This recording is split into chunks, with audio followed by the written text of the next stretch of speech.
appelé ça acquisition de données 2.0. Le principe, c'est que la photogrammétrie, enfin le drone permet de faire beaucoup de choses.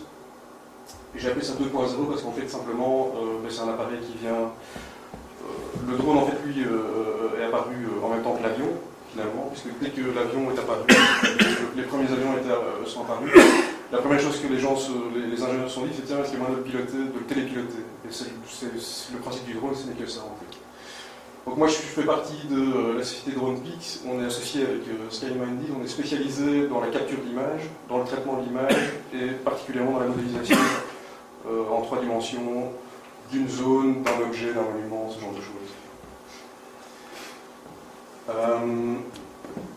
On travaille, je reviendrai après là-dessus, on travaille avec un bureau qui est basé près de Namur, qui est spécialisé dans la géolocalisation de très haute précision. Ce qui se passe, c'est qu'aujourd'hui, les procédés qu'on utilise sont très bien. Ça fonctionne très bien, c'est très efficace. Je vous montrerai après une petite démo qu'on a fait là tout à l'heure en arrivant.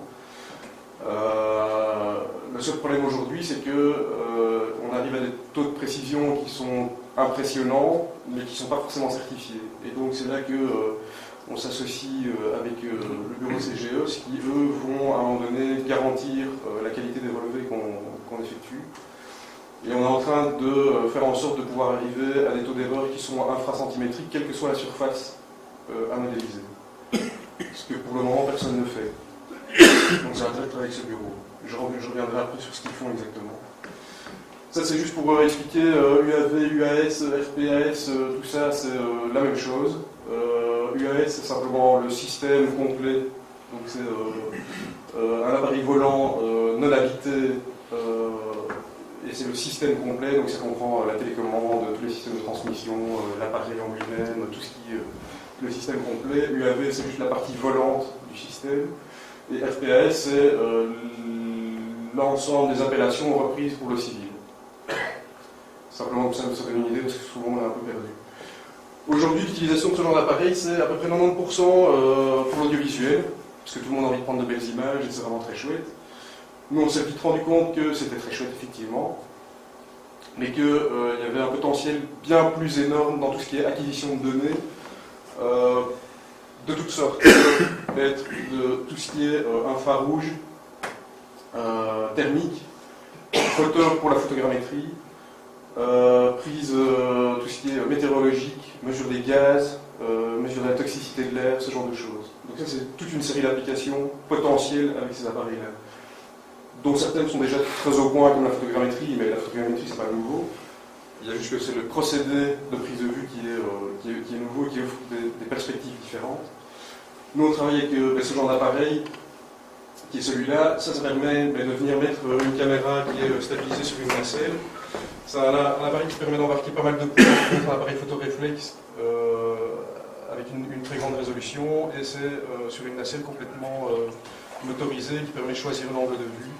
Donc on peut très bien prendre un sol avec l'appareil orienté à 90 degrés vers le bas, prendre une façade avec l'appareil orienté devant et commencer à aller chercher des angles particuliers en allant orienter la caméra vraiment dans le sens où on veut aller chercher des détails. Parce que plus on va croiser dans le principe de la photogrammétrie, je pense que à peu près tout le monde sait ce que c'est, mais plus on va prendre des angles différents, plus on va croiser toutes ces données, plus le rendu va être précis. Donc l'avantage de cet appareil-là, c'est la modularité. On peut embarquer à peu près ce qu'on veut dessus, on peut le customiser un peu comme on veut. Le désavantage, c'est le temps de vol. Comme on disait, c'est entre 10 et 20 minutes. Et c'est beaucoup de consommation de batterie, puisque l'appareil, la dépense d'énergie est là principalement pour porter l'appareil. Après, on peut utiliser aussi des ailes. L'avantage de l'aile, c'est que celle-là, par exemple, vole environ 1h30 et peut couvrir 12 km² en 1 heure. Ce qui est quand même pas négligeable pour des grandes distances. L'avantage, c'est que forcément, il y a une portance due à l'aile. Et du coup, on peut embarquer aussi un appareil. Elle fait 3 mètres, hein, on ne dirait pas comme ça, mais elle fait 3 mètres d'envergure. On peut embarquer là-dedans un appareil photoréflexe haute résolution également. L'avantage, c'est la couverture. Et en une journée, on peut très vite faire 3000 hectares. Donc je disais, l'acquisition de données, ça peut être en fonction du capteur, qu'on va les mettre en dessous, la thermographie multispectrale, donc thermographie, tout le monde connaît. Multispectrale, c'est plus appliqué tout ce qui est exploitation forestière, agricole. Donc c'est, au lieu de mettre une caméra traditionnelle qui enregistre le rouge, vert et bleu, on va mettre une caméra qui enregistre de l'infrarouge à l'ultraviolet. Et par traitement informatique, on va aller filtrer certaines bandes de couleurs. Et par mélange de ces bandes de couleurs, on va pouvoir extraire des données sur le taux de chlorophylle, le taux de nitrate, le taux de la salinité du sol, ce genre de choses, le taux d'humidité, et du coup pouvoir déterminer sur une plantation agricole s'il faut rajouter de l'engrais ou pas, s'il faut arroser ou pas, s'il y a des plantes qui sont en train de mourir ou pas.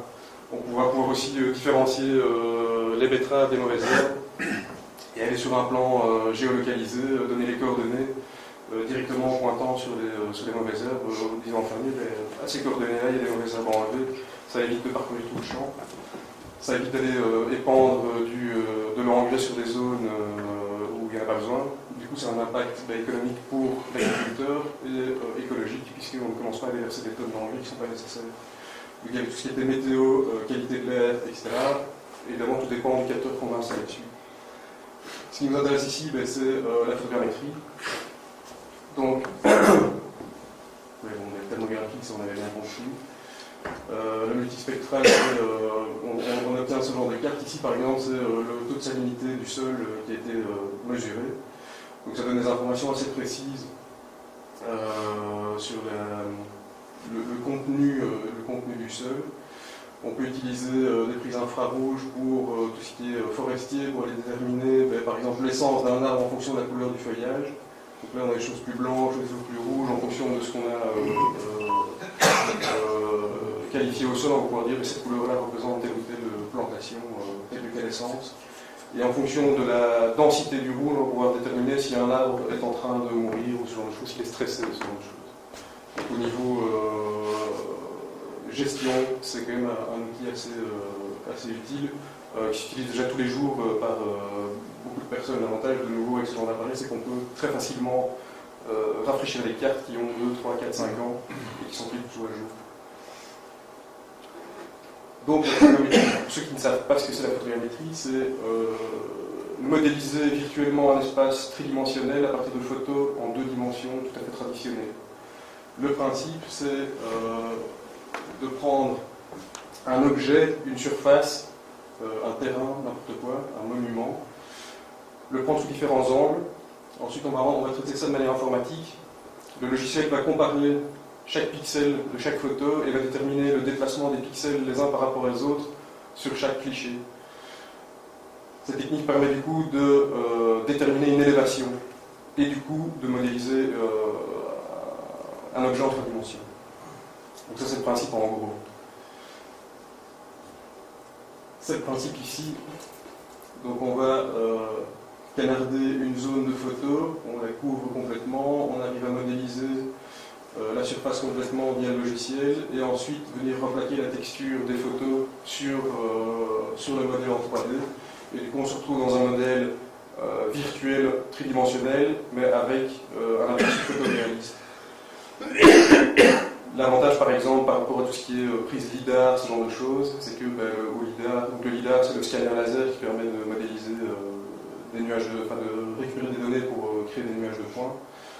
C'est que le LIDAR ne fournit pas cette information visuelle de photoréaliste. Il commence à le faire en couplant le laser avec des caméras qui prennent les clichés, et par recoupement, ils arrivent à superposer une texture. L'avantage ici, c'est qu'on est vraiment en condition pratiquement d'immersion dans le modèle. Et l'avantage, c'est que quand on prend ça avec des appareils photo qui ont quand même une résolution assez élevée, on peut les zoomer, je vous montrerai ça après, on peut les zoomer dans le modèle et aller chercher des détails très précis, des fissures, des détails vraiment qu'on n'aurait pas avec d'autres procédés. Donc, qu'est-ce que le groupe vient faire là-dedans? Et justement, puisque la photogrammétrie, c'est pas du tout nouveau, c'est arrêté en 1950 par un officier de l'armée française qui voulait simplement trouver un système qui permettait de visualiser une zone et de pouvoir mesurer ce qui se passait dans cette zone. Donc, c'est à 160 ans, c'est pas du tout nouveau, c'est pas du tout une révolution. La révolution, entre guillemets, c'est le couplage du principe avec un appareil qui permet des prises de vue qui n'étaient pas possibles avant. Avant, tous ces systèmes se faisaient de manière via les avions. Alors le problème de l'avion, c'est qu'il doit voler à des altitudes assez élevées. Qui dit altitude assez élevée dit résolution au sol qui diminue forcément. Nous, on vole à des altitudes entre 40 et 60, 70 mètres. Avec ces appareils-là, à ces altitudes-là, on arrive à avoir des résolutions qui arrivent à 1 cm par pixel. Donc on arrive à des choses assez précises, ce qu'on ne sait pas du tout faire en avion. Alors forcément, c'est le coût économique, le coût écologique est largement inférieur à celui d'un avion. Puisque ici, cet appareil-là, il faut compter entre 15 et 20 000 euros, tout complet, le kit complet, avec télécommande, chargeur, etc. C'est une journée en avion, quoi, en gros.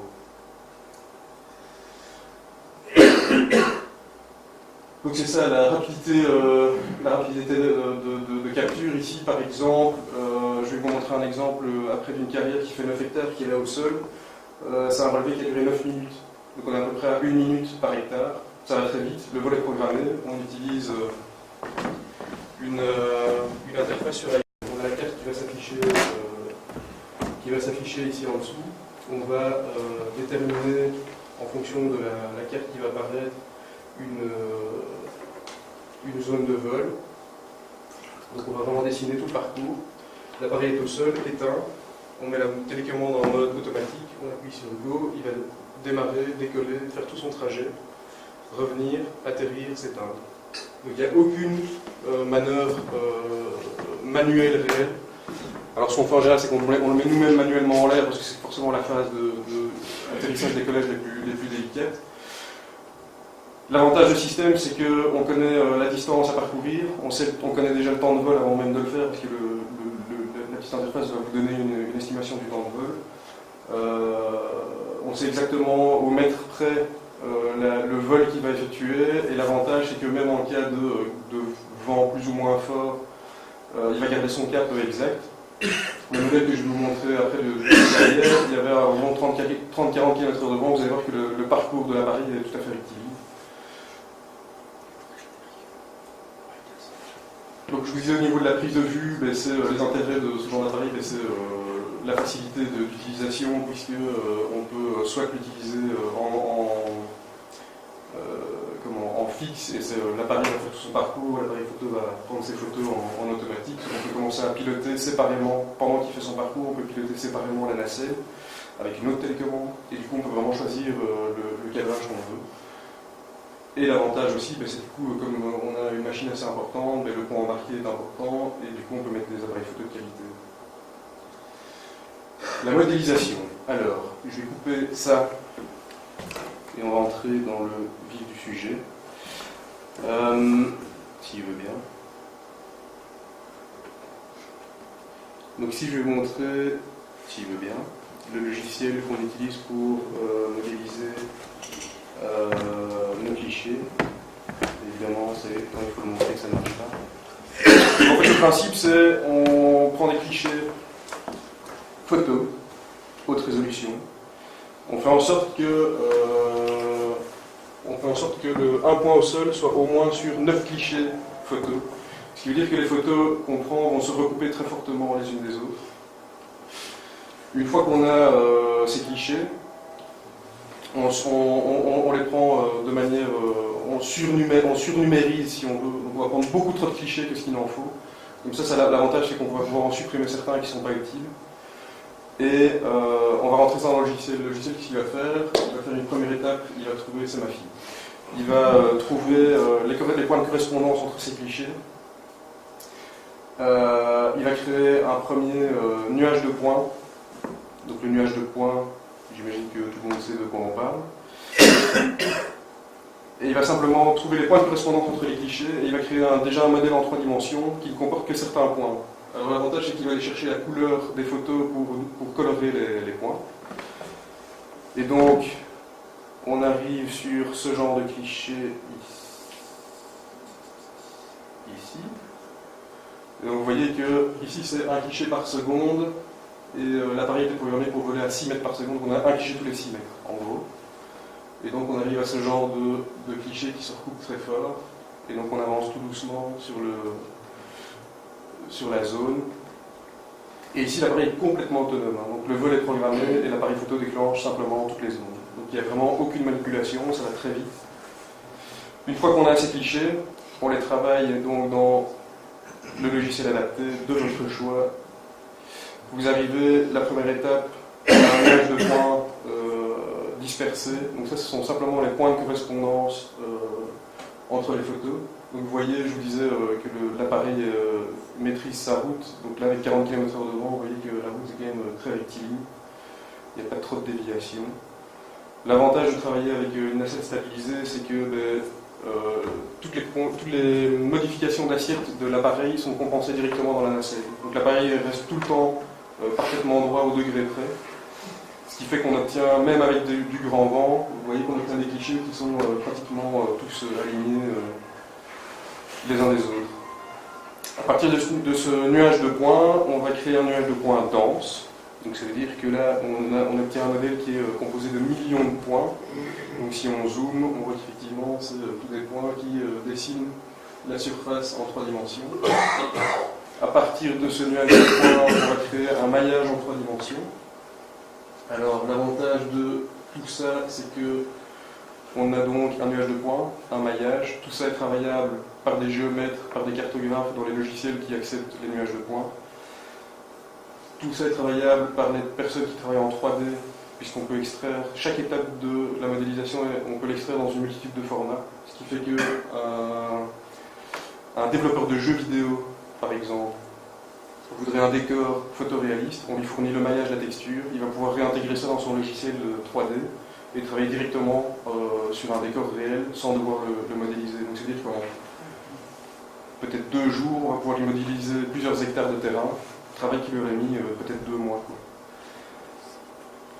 L'avantage aussi, puisqu'on est plus au niveau immobilier, c'est que ce genre de modèle peut être donc extrait, donné à n'importe quelle personne qui travaille en modélisation, intégrer un projet immobilier et pouvoir faire une consultation populaire très facilement en disant ben voilà, ça c'est ça que le projet va donner, intégré dans son décor photoréaliste.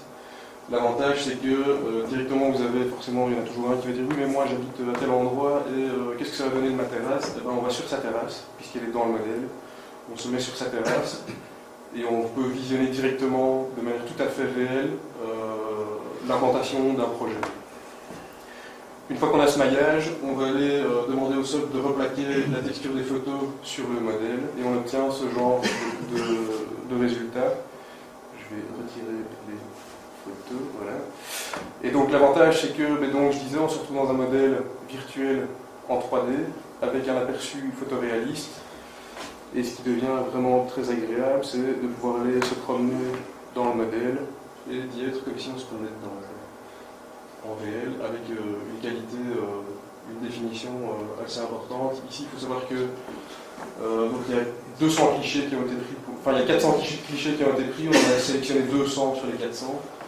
Le rendu a été fait en moyenne résolution parce que sinon ça allait prendre 6 jours de calcul. En moyenne résolution, ça a mis quelques heures. Et on obtient déjà ce genre de résultat. À partir de là, on a un modèle 3D, mais qui ne correspond à rien dans l'espace.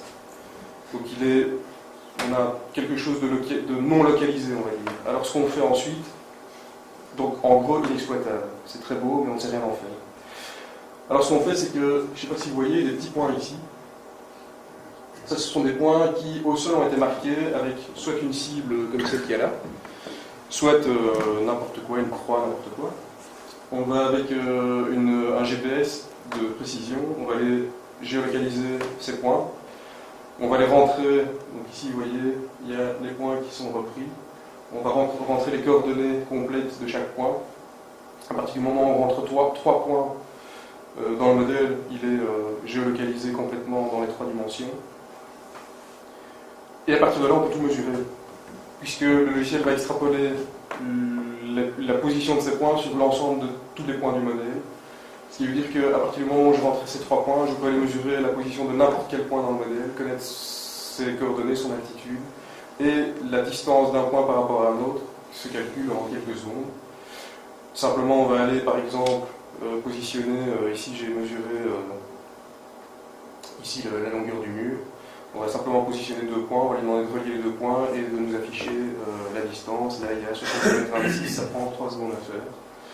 À partir de là, on peut aussi mesurer tout ce qui est surface et volume.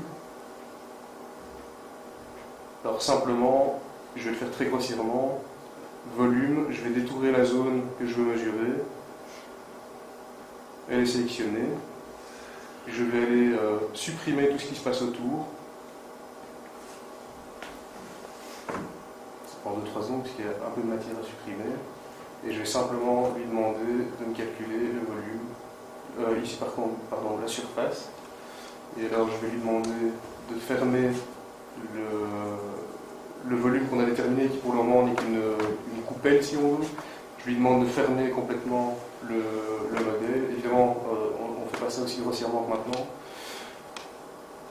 Une fois que c'est fait, je vais lui demander de mesurer le volume et on a 12 840 m3 qui sont contenus dans cette cuvette. Donc ça va très très vite. C'est assez efficace. Et aujourd'hui, on arrive à des taux de précision. Là, c'est une carrière qui fait 9 hectares, donc il y a à peu près 250 mètres sur 350 mètres environ. On est à entre 1 et 10 cm d'erreur. Alors ce qui se passe, c'est que justement pour le moment, on est en train de travailler sur cette précision, parce que le problème, c'est que c'est très bien de savoir dire oui, il y a 5 cm d'erreur, mais ils sont où? Alors c'est la première question qu'on nous pose, c'est est-ce que c'est précis? Alors nous, on est en train de faire en sorte de pouvoir garantir la précision à travers le bureau CGE, qui a développé un logiciel qui va permettre de comparer le relevé qui sera fait au sol avec le nuage de points existant et de le corriger. Et de pouvoir sortir un listing point par point. Donc on va sélectionner un point sur autant, parce qu'on ne va pas donner un listing de 1 million de lignes. Un listing, on va dire, voilà, si vous allez mesurer un point sur le plan, on vous garantit que dans la réalité, il y aura une déviation de autant avec maximum autant de distance. Et donc le modèle qu'on va rendre sera certifié. Ce qui veut dire qu'on garantira que voilà, si vous mesurez sur telle surface, ça ne dépassera pas 1 cm ou 1,5 cm d'erreur, quel que soit le point que vous allez mesurer. Et en fonction du listing, vous pouvez même vérifier le taux d'erreur par point séparément. Parce que pour le moment, personne ne le fait. À partir du moment où on a ce modèle, donc ça veut dire qu'on a un modèle géolocalisé en 3 dimensions avec nuage de points, maillage, texture, ce qui ouvre les portes vers n'importe quel autre logiciel de traitement en 3 dimensions ou en 2 dimensions. Ça veut dire que de ce modèle-là, je peux extraire un modèle numérique de terrain. Donc le modèle numérique de terrain, c'est une photo en 2 dimensions où chaque pixel est géolocalisé et contient une donnée d'élévation. Alors ici, j'en ai un ici. Donc c'est la carrière, ici en dégradé de gris. Vous voyez qu'ici en dessous, chaque pixel est géolocalisé. Donc j'ai, avec 3 points qui ont été rentrés, j'ai les coordonnées de chaque point sur le plan. Travail qui, par un géomètre, prendrait, je pense, toute une vie. L'avantage, c'est qu'à partir de ce modèle, on peut commencer à extraire n'importe quelle information. Donc si je veux, je peux commencer à dire, tiens, je voudrais les courbes de niveau. Donc ici, je vais sortir les courbes de niveau à tous les mètres.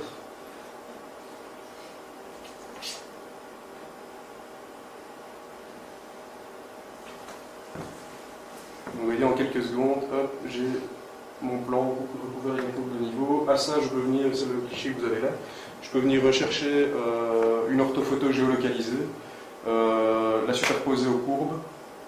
L'avantage, c'est que c'est un peu génial pour les ouvriers, pour les gens qui sont sur le terrain, parce qu'ils vont visuellement se repérer sur une zone et avoir les informations de niveau, de distance directement intégrées sur le plan.